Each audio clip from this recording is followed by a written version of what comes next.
Olá, investidores! Muito bom dia! Sejam bem-vindos ao nosso Morning Call, direto aqui dos estúdios do BTG Pactual Digital. Eu sou o Gerson Zanlorenzi e começo mais uma semana ao lado do nosso analista Lucas Claro. E aí, bom dia, Gerson. Bom dia, pessoal. Boa semana. Isso aí, boa semana pra gente. Turma, vamos lá. A semana começa, basicamente repetindo um pouco do tom que a gente vem vendo no mercado já há algum tempo, um tom um pouco mais cauteloso. Apesar de sexta-feira o mercado ter andado bem, a gente vê esse comecinho de semana, o pessoal um pouco mais em cima do muro, uma liquidez bem baixa no mercado internacional. Temos uma semana que até começa mais devagar, mas vai se intensificar ao longo da semana. O grande destaque aí fica para sexta-feira. Payroll nos Estados Unidos e IPCA aqui no Brasil. Ou seja, uma agenda carregadíssima na sexta. O mercado acorda um pouco mais apreensivo hoje, sem contar que, Lucão, estamos sem mercado na Ásia, na China principalmente. Golden Week, um importante feriado para eles ali, praticamente mais de uma semana parados, né? Exatamente. Hong Kong e a China ali sem negociações nas bolsas. Evergrande voltando aí ao radar, né, Gerson? A real que não solucionou, né? Ficou aquele, bom, paguei uma parte, mas ainda tem um caminhão para eu pagar e o mercado se questiona se vai ter liquidez para isso, para pagar ou não. Mas fato é que já começa a voltar aquele rumor de que empresas chinesas e empresas estatais podem comprar aí ativos da Evergrande, então o mercado está ali em cima do muro. Além disso, né, pessoal, há toda a preocupação que basicamente mês que vem, novembro, o Fed, o Banco Central Americano, vai começar a retirar os estímulos econômicos, pelo que tudo indica, começar o tal do processo do tapering que a gente tanto fala aqui. Então essa preocupação com o crescimento econômico, ou seja, do mundo, será que realmente o mundo vai suportar esse Fed mais cauteloso, com essa torneira mais fechada em relação aos estímulos? Então essa dúvida paira no mercado em um momento que a gente está vendo aí essa preocupação com a inflação, o que poderia gerar, vamos dizer assim, no mundo, o pior cenário de todos, que é o estagflação, que basicamente não tem crescimento e mesmo assim tem inflação, que basicamente é o pior dos cenários. Essa inflação pode vir principalmente dessa crise energética global. É isso que preocupa o mundo, né, Lucão? Bom ponto. E aí já chamando atenção até para a agenda de hoje, Gerson. A gente tem, ainda não tem o horário definido, mas a gente tem uma expectativa de que hoje, lá na Áustria, a gente tenha a reunião do OPEP+. Perfeito. E aí, bom para ficar de olho, porque o petróleo agora, nesse momento, ali praticamente no 0 a 0, 0,24, ali o Brent, 0,12 o WTI, de alta hoje. Mas é aquela questão, né? E aí? Tá faltando energia no mundo, a gente já sabe que o petróleo ele é responsável por boa parte da matriz energética do mundo. E aí, vai abrir a torneira? Lembrando que algumas reuniões atrás, e a gente teve até aquela questão de, olha, alguns participantes queriam aumentar a produção. E aí a Arábia Saudita, olha, então vocês vão aumentar, então eu vou abrir minha torneira aqui, eu não quero aumentar. Ficou naquele... Tá nesse embate, né? Naquele cabo de guerra. E aí, no final das contas, a gente teve a reunião sendo postergada, jogando para frente. E agora temos de novo esse cenário, a expectativa de que o mercado está de olho aí para ver se tem um aumento na oferta e aí, consequentemente, dá uma diminuída nessa inflação global, digamos assim. É isso aí. Então, por isso, o petróleo não se mexe hoje, pessoal, de olho. Em compensação, minério de ferro explode. Impressionante aí, uma alta super forte no minério de ferro, nessa questão que é realmente a expectativa é que a China vai ficar offline, vamos dizer assim, nas próximas semanas, mas volta com tudo e aí retoma a compra de minério de ferro para dar vazão às suas siderúrgicas. Então essa questão toda leva a uma forte alta no minério de ferro hoje, compensação do petróleo, como nós já comentamos, de lado. Boa. Bom para ficar de olho em Vale, né? E minério de ferro já vai estar mais volátil que o Bitcoin, né, Gerson? Brincadeira, sai de 200 para menos de 100, já estamos de novo em patamares relativamente bons e por aí vai. E não é só minério, tá, pessoal? Cobre e alumínio também se valorizam. Então, metais em geral, tendo essa retomada de preço na segunda-feira. Bitcoin cai 2%, 47 mil dólares, praticamente nem se mexeu no final de semana. Tá? Depois do último tiro aí, semana passada, que foi dos 40 para os 47, praticamente direto. Essa agora dá uma estagnada ali, uma consolidada, como vocês chamam, nessa resistência próxima de 50 mil, que está um tempão, né, Lucas? Tá bem travado, né? Bom, vamos ver. Lembrando que o Bitcoin chegou a passar, depois voltou tudo, e aí, naquele spike de volatilidade gigantesco, mas que agora começa a se acalmar. Bom para ficar de olho, porque, Gerson, geralmente quando tem essa calmaria, essa consolidação, depois, quanto mais tempo consolidado, mais pega força para depois, né? O movimento seguinte. Boa, show de bola. O Japão, né, que negocia aí hoje, está funcionando normal o mercado, recuou 1,1 de queda aí depois, né, com essa preocupação toda que está em relação ao feriado e volatilidade da Evergrande na China. No Brasil, vamos lá, investir mais no TPQ falando do nosso país. Semana também tem eventos importantes, tá? Principalmente produção industrial, vendas do varejo na terça e na quarta, respectivamente, e claro, o grande protagonista IPCA de setembro na sexta. Então, vamos lá, produção industrial na terça, vendas do varejo na quarta e IPCA na sexta. Então, são 3 grandes indicadores muito importantes de atividade econômica e inflação. 2 questões que impactam diretamente a curva de juros, consequentemente a Bolsa também. Então, uma agenda carregada de indicadores econômicos ao longo da semana e hoje o presidente da Câmara, né, o Arthur Lira, terá reunião com deputados para costurar os acordos sobre a questão dos combustíveis, né? Algumas notícias em relação aos jornais sobre isso. Porque temos 2 pontos em questões para ficar de olho. Primeiro, Lucão, Auxílio Brasil e auxílio emergencial, né? Teremos extensão do auxílio até abril, não teremos? Teremos também, junto com o auxílio emergencial, o Auxílio Brasil, e aí o fiscal realmente vai ficar... Fica como? Fica como. E a PEC de precatórios ainda também sem solução. Então, passamos mais uma semana passada, sem resolver grandes questões aqui que deixam o nosso quadro fiscal em dúvida, que realmente, né, fica essa bola de ferro no nosso pé, e aí dificilmente a Bolsa vai superar esses patamares atuais e tentar romper os 120 mil pontos, enquanto não resolvemos essa questão. Né? Exatamente, mesmo que lá fora ajudasse. Vamos lembrar que o fechamento de setembro lá fora, tanto na Europa quanto nos Estados Unidos, encerrou uma alta de 7 meses consecutivos de alta, né? Então a gente tinha ali um cenário muito positivo nos últimos meses das bolsas lá de fora, e por aqui a gente até que não estava andando no mesmo sentido, né, Gerson? Vamos lembrar que a gente no início do ano acelerou, exatamente. A gente acelerou e depois a gente ficou pelo caminho, e agora fica aquela questão.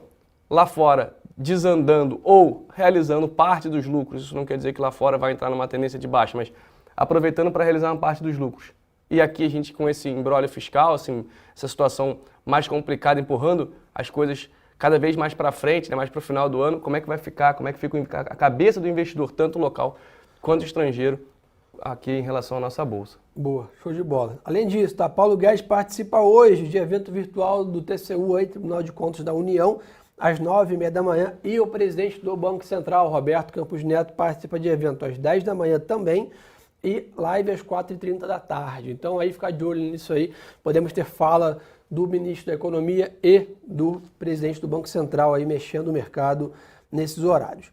Na parte corporativa, o Banco do Brasil realiza hoje, a partir das 9h30 da manhã, reunião com analistas e investidores, provavelmente para passar o guidance para os próximos anos do Banco do Brasil, e o Banco Inter divulga a prévia operacional, que foi tão especulada semana passada, não sei se todos recordam aí, o Banco Inter chegou a cair 10 num dia, depois subiu 8, né? Analistas falando de talvez previsões de perdas no balanço, etc.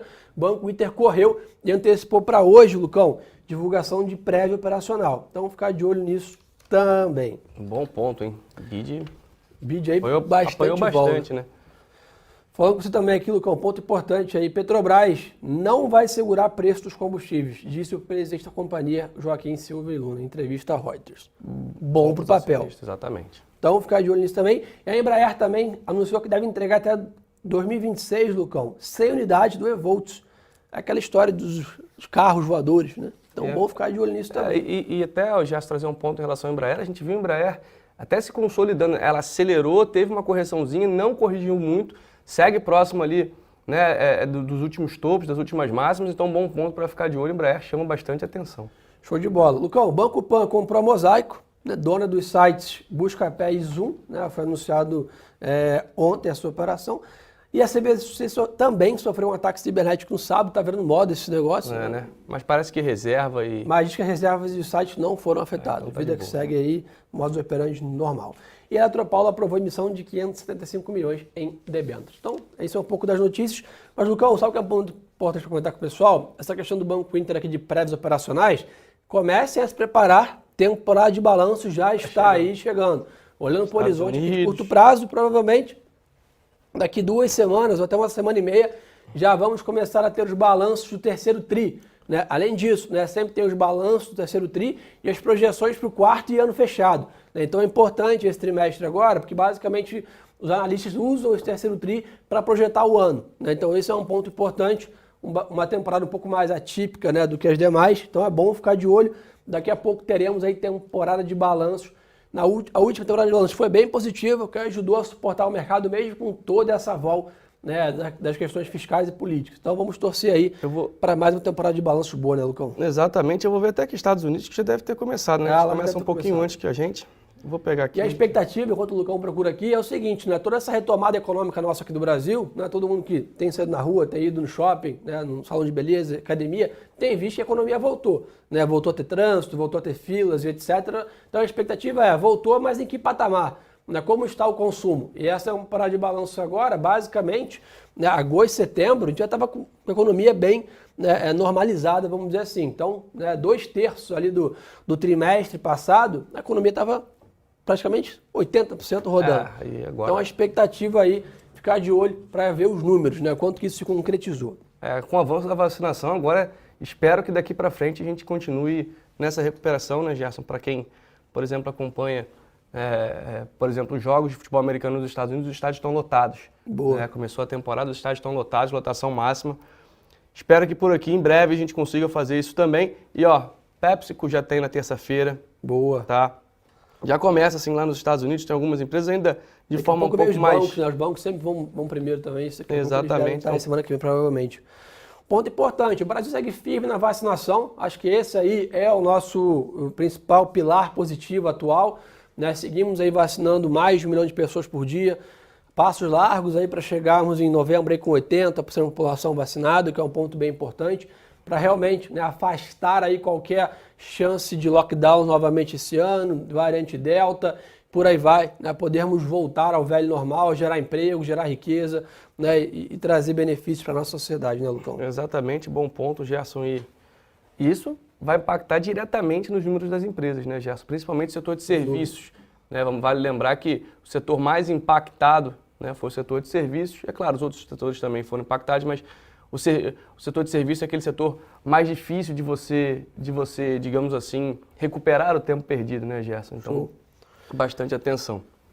Mas o pessoal está querendo saber aqui, o pessoal perguntando aqui das performances das empresas de varejo, né, que até estavam patinando um pouco. Pessoal, essa é a questão toda que eu acabei de comentar aqui, de preocupação com a inflação, crise hídrica, né? A preocupação toda é a seguinte, a gente viu que construção civil e varejo sofreram muito nos últimos dias. E basicamente isso é reflexo de quê? Preocupação, provavelmente o IPCA, né, que vai ser divulgado agora de setembro, vai apontar um IPCA de 2 dígitos aí na comparação anual, ou seja, uma inflação bem mais salgada. E a preocupação toda do mercado é que se não chover, né, as commodities continuarem subindo, o dólar ficar esticado, a gente vai continuar com a inflação alta para o ano que vem.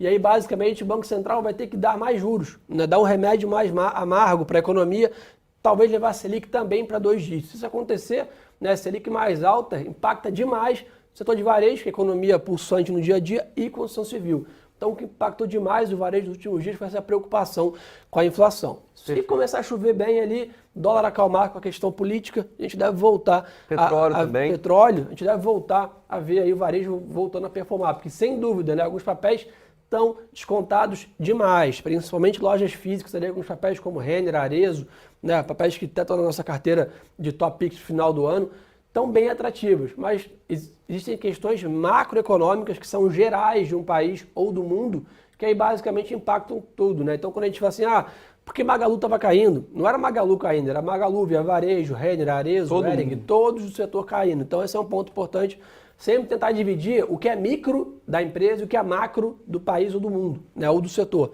Então é sempre bom ter essa divisão, né, Lucão? Exatamente, é bom entender. Gerson, no final das contas é aquela questão, né? Quanto maior os juros, né? Quando a gente começa a estudar um pouquinho de economia, acho que as primeiras aulas são isso, né? Quanto maior os juros, menos as famílias têm propensão, estão propensas a gastar, e aí você, né, a gente sabe que quanto maior a inflação, mais o Banco Central tem que elevar os juros, como você falou, e aí no final das contas o consumo não essencial, né, acaba sendo penalizado. Paulo perguntou um ponto importante. E os fundos imobiliários? É a mesma questão do varejo com relação dos juros. Né? Basicamente, se traçar um gráfico, né? Desde o início dos fundos imobiliários até hoje, junto e plotado com a Selic, você vê claramente uma correlação de Selic, de ciclos de alta da Selic. Os fundos imobiliários sofrem. Então, basicamente, essa preocupação do mercado de não conseguir prever exatamente o fim do ciclo, né, se é no 9, ou no 9,5, ou no 10, no ano que vem, ali provavelmente na reunião de janeiro, essa preocupação do mercado também impacta os fundos imobiliários. Então, acho que é um final de ano ainda mais volátil para os FIs, mas isso não quer dizer que, Lucão, tem muita oportunidade de preço. Né? Bons gestores, bons ativos. Fundo imobiliário, tradicionalmente, é um produto de ativo de renda, de médio e longo prazo, então não é para ficar olhando a cota todo dia e, em compensação, papéis aí descontadíssimos, pagando 10, 11 de yield aí, isento de IR, porque isso já foi retirado da reforma tributária, não deve acontecer. Então, boa oportunidade de aproveitar. E para quem quiser também saber um pouquinho mais das nossas carteiras, tem lá a nossa carteira de fundo imobiliário do Daniel. Né, a carteira ali sempre... BTG Pactual Digital /análise. Fundo imobiliário, carteira semanal do Lucão. Teve live. Teve live final de semana. Carteira semanal também, bateu mais uma vez aí o Ibov, ainda bem. Estamos numa recuperação aqui importante, mas no final das contas, Gerson, tá complicado, né? A volta alta, não tem jeito. Vamos lá, pessoal. Falando de IPOs aqui, turma, tem um risco grande dessa janela de IPOs esse ano ter se encerrado, né? Tem. Então, acho que assim, até teria espaço, né, pelo cronograma, para outubro e comecinho de novembro emplacar mais algum IPO, mas sendo bem sincero, a chance é baixa, né?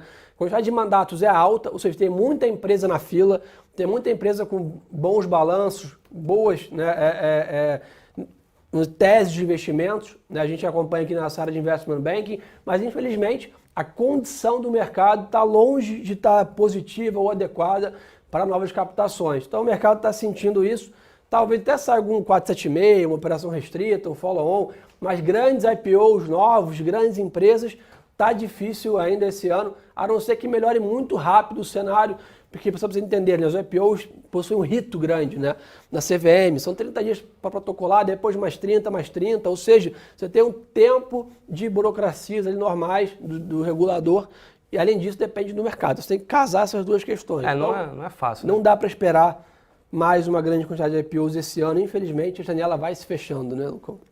E também tem um custo para a empresa, tem não é uma situação simples e, né, fácil de se fazer, mas Gerson, tá bom também, né? Tá bom.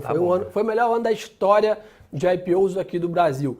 Mesmo com pandemia, juros altos e todo o nosso risco fiscal e político, inflação, todo esse cenário extremamente desafiador, foi o melhor ano da história do Brasil para o mercado de capitais. Então, isso aí fiquem na mente de vocês.